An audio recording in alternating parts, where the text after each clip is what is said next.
친절한 시사, 시원한 통찰, 출발 새 아침.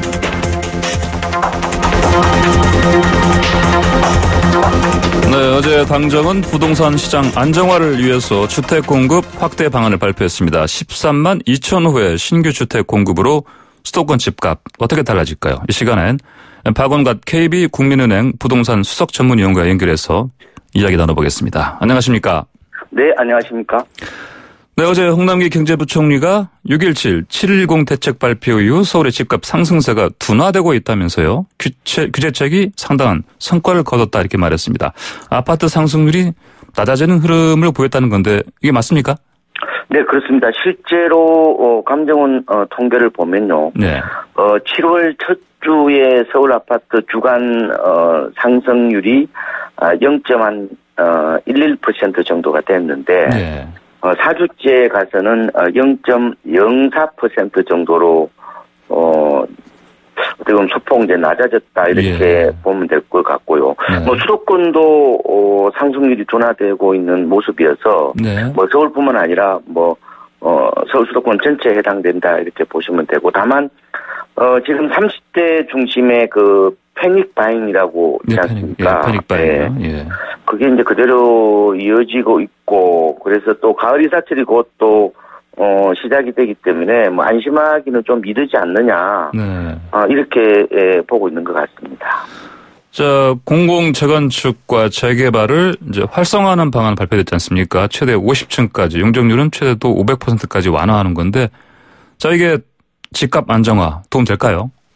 이게 성공적으로 된다면은 말씀하신 것처럼 집값 안정에 상당한 기여를 할 것으로 보이고요. 왜냐하면은 이곳이 결국은 재건축이라는 얘기는 도심이나 뭐 강남 근처에 있다는 것이고 30, 40대 맞벌이들이 이제 많이 선호하는 그런 지역에 있다고 이제 보면 될 텐데요.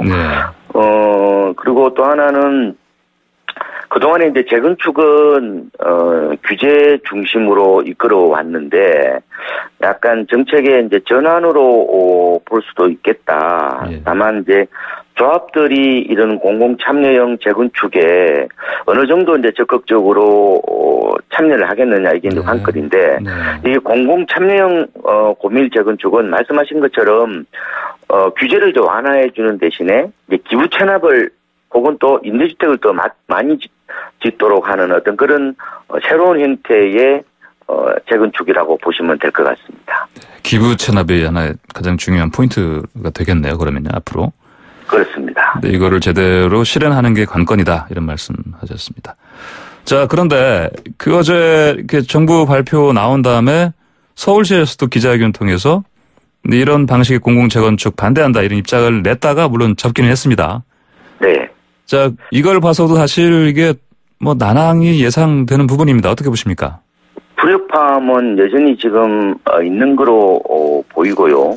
말씀하신 것처럼 서울시에서 브리핑을 해놓고 또 오후 늦게 또 정부하고 공동 보도 자료가 나왔습니다. 뭐 이견은 없다 이렇게 또 나왔는데 서울시가 이제 최초의 브리핑을 할 때 한 얘기는 이 재건축이라는 게 민간 영역이 아니냐. 이 공공이 나서서 사업이 과연 제대로 진행이 되겠느냐. 뭐 용적률을 올려주고 또 임대주택을 늘리고 또 이익을 환수하게 되면은 조합 중에서 누가 그렇게 나서겠느냐. 이런 방향성에 좀 이의를 제기하고 있는 것으로 보이고요. 뭐 다른 지금 강남의 조합들도 뭐 그렇게까지 적극적으로 나설 것 같지는 않고 주로 이제 사업이 장기 표류되나요? 아니면은 사업성이 좀 떨어지는 그런 곳 있지 않습니까? 이런 곳은 아마 이 메리트가 또 있기 때문에 일부 나서는 곳은 있겠지만 강남 한복판에서는 그렇게 아마 적극적으로 나서지는 않을 것 같다. 이렇게 지금 대체적으로 보고 있는 것 같고요. 그리고 아마 서울시하고 정부가 이 부분에 대해서 좀 앞으로도 조율을 할 거로 보이는데, 어제의 해명 자료 가운데서 이런 얘기를 했어요. 그러니까 청수 제한 50층 관련해서, 일률적으로 적용하는 것은 아니다. 네. 그리고 이런 거에 대해서는 뭐 단지라든지 기반 시설에 대해서 정비 계획 그 수립권자가 서울시거든요. 네. 서울시에서 검토할 거다. 이런 식으로 약간 지역에 따라서 좀 차별적으로 하겠다. 이런 쪽으로 지금 보도 자료가 좀 나와 있습니다. 네, 그렇군요. 자, 3기 신도시에도 용적률 상향 이게 적용되는데 자, 뉴타운 지역의 부활로 그렇다면 신도시의 어떤 뭐 질을 낮춘다 이런 지적도 좀 나왔습니다. 이런 의견 어떻게 보십니까? 일부 이제 여당 의원이 이제 그렇게 얘기를 하셨는데, 네. 지금 3기 신도시의 용적률을 올린다는 것은 같은 면적의 아파트를 더 짓는다는 얘기잖아요. 예. 그러면 과밀화에 대한 어떤 그런 우려가 있을 수가 있는데, 네. 지금 남양주 왕숙이나 하남 교산, 인천 계양, 고양 창릉 주로 3기 신도시 용적률이 종전에 180% 정도가 됐는데, 220% 정도로 올리는 거예요. 예. 근데 지금은, 서울에 보통 아파트 재건축하면 한 300% 정도가 되거든요. 네. 여러 가지 인센티브 넣고 그러면 한 300% 나온다는 걸 감안해 보면은 그렇게 신도시 품질이 떨어지는 정도는 아니겠다. 저는 네. 이런 생각이 들고요. 예. 또 하나는 이제 뉴타운, 이런 지역들이, 그동안에 많이 해제됐잖아요. 네. 근데 왜 또 다시 부활하느냐?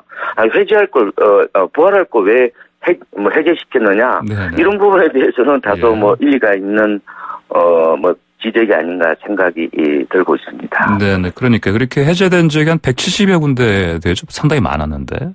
그렇습니다. 예.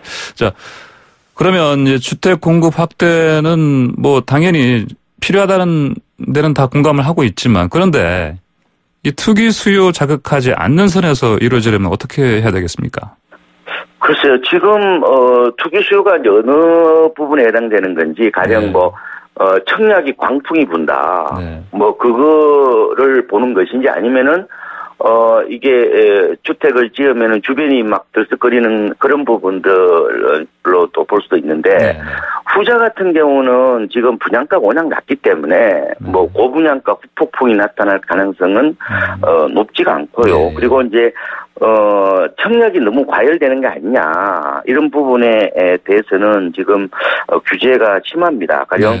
5년 동안 의무적으로 입주와 동시에 들어가서 살아야 되고요. 예. 10년 전매 제한 이런 것도 있기 때문에 투기적 수요가 이렇게 크게 기승을 부릴 것 같지는 않고요. 만약에 그렇게 되면 그 지역을 아마 토지거래 허가구역으로 지정을 할 겁니다. 네네. 그 자격 요건을 봤더니 청약할 때 이를테면 차량을 가지고 있는 차량 가격이 200, 300만 원 정도 이렇게 넘어가면 안 된다. 또 이런 것도 있더라고요. 보니까요. 예, 그게 주로 이제 순자산이라고요. 예. 전체 부채를 제외한 이제 자산을 말하는 거겠죠. 네. 그게 2억 5천 넘으면 안 된다든지. 네. 그리고 소득도 굉장히 까다롭습니다. 네, 그래서 그러니까요. 이제 네. 주로 장기 무주택자들이 그 청약을 한다. 그 사람들이 그럼 몰린다고 해서 투기냐 이렇게 보기는 좀 어려울 수가 있거든요. 네. 네. 자, 분양가 상한제를 이제 모든 택지에 적용할 뿐 아니라 분양 원가를 공개해야 한다는 목소리가 정의당 쪽에서 나오고 있습니다. 이런 의견 어떻게 보십니까? 지금 분양 원가는 한 62개 정도를 하고 있고요. 그동안에 비해서 좀 많이 늘어났죠. 그런데 저는 공공에 대해서는 분양 원가는 최대한 더 공개를 해도 좋겠다. 왜냐면 이거 어차피 국가가 하는 사업이잖아요. 어떻게 보면. 그죠? 그러면은 더 투명하게 하고 어떤 그런 절차에 대해서 좀 더 명확하게 하는 것 그리고 비용도 정확하게 밝히는 것은 그건 국민 입장에서 당연한 거겠죠. 그죠? 네. 근데 이제 민간 택지 분양가 상한제는 이달부터 지금 시행이 되고 있는 상황이에요. 네. 그런데 수도권에 대해서는 지금 어떻게 보면은 많은 지역에서 시행되고 있는데 과연 이거 지방까지 해야 될 것인지 이 부분들은 네. 뭐 지방도 지역 경제도 감안을 해야 되는 어떤 그런 상황이 있기 때문에 저는 지방도 만약에 시장이 과열된다면은 예. 이걸 확대하는 것은 뭐 충분히 검토를 해볼 필요가 있다. 무조건 되고 다 하기보다는 뭐 지역 사정에 따라서 예. 적용을 하고 그리고 그런 공개 항목들도 최대한 좀 많이 하자. 이런 부분에 대해서는 저는 공감을 하고 있습니다. 예. 자, 어제 국회에서 이 부동산 3법 통과됐습니다. 종부세, 양도세율 인상이 골자인데, 자, 이게 부동산 시장에 미칠 파급력 어떻게 예상하십니까? 다주택자 입장에서는 뭐 진퇴양난 것 같아요. 뭐 갖고 있자니 부담이 되고 그래서 주택 수를 뭐 줄여야 되겠다 이런 생각을 많이 하는 것 같아요. 근데 또 양도세 부담이 또 무겁고 네. 뭐 자식한테 또 넘기자니 또 취득세 부담도 크고 이런 상황인데 아마 이번에 법이 통과됐으니까.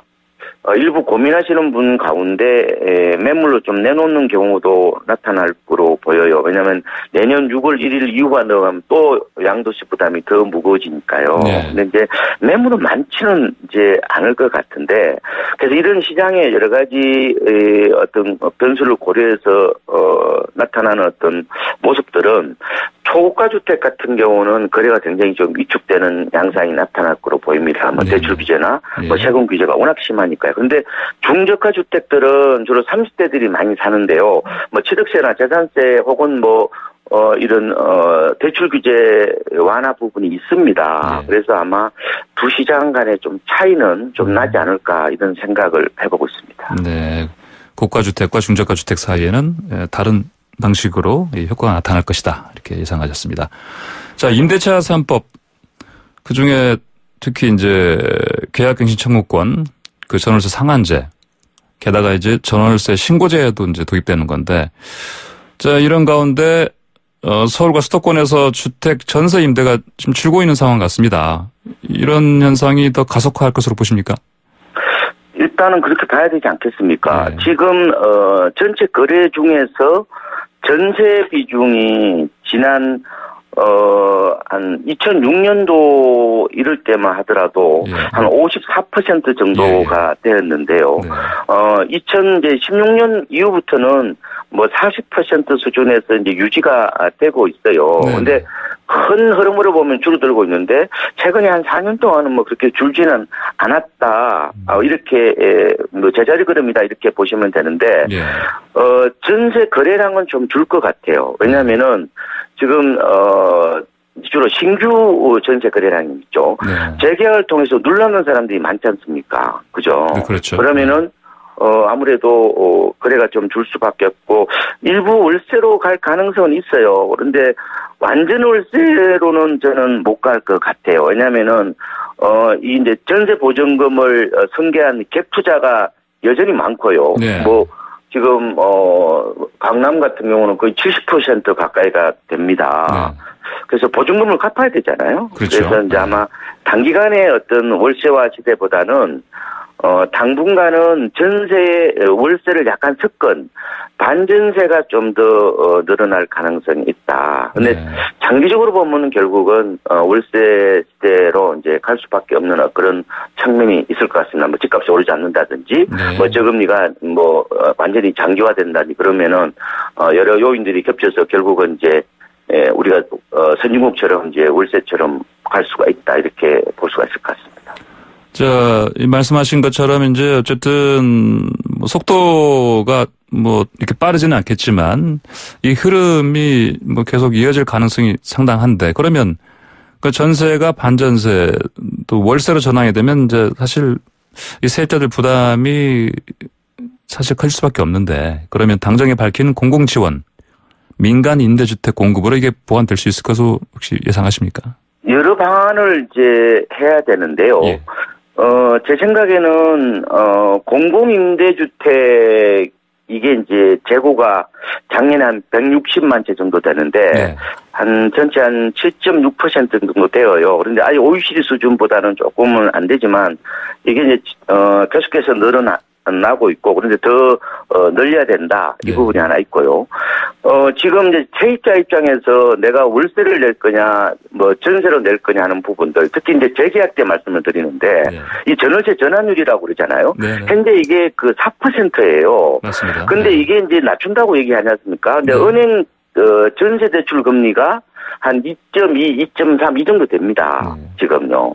그러면은 이게 2% 수준으로 낮아지면은 세입자 입장에서는 전세로 들어가나 월세로 내나 똑같죠. 네. 어떻게 보면. 네. 그죠? 네. 또 하나는 월세는 연말에 소득공제도 해줍니다. 네. 그래서 만약에 전월세 전환율이 낮아지고 네. 또 이런 그 소득공제 혜택을 준다면은 세입자 입장에서는 여러 가지 그런 그 월세에 따른 여러 가지 그런 부담들을 좀 줄일 수 있는 어떤 그런 측면이 있다. 하나는 제도적인 측면, 하나는 공공임대 어떤 그거 동시다발적으로 아마 한다면은 충격을 좀 완화할 수 있는 측면이 있지 않을까 이렇게 보고 있습니다. 네, 알겠습니다. 오늘 말씀 잘 들었습니다. 감사합니다. 네, 고맙습니다. 네, 지금까지 박원갑 KB 국민은행 부동산 수석 전문위원이었습니다.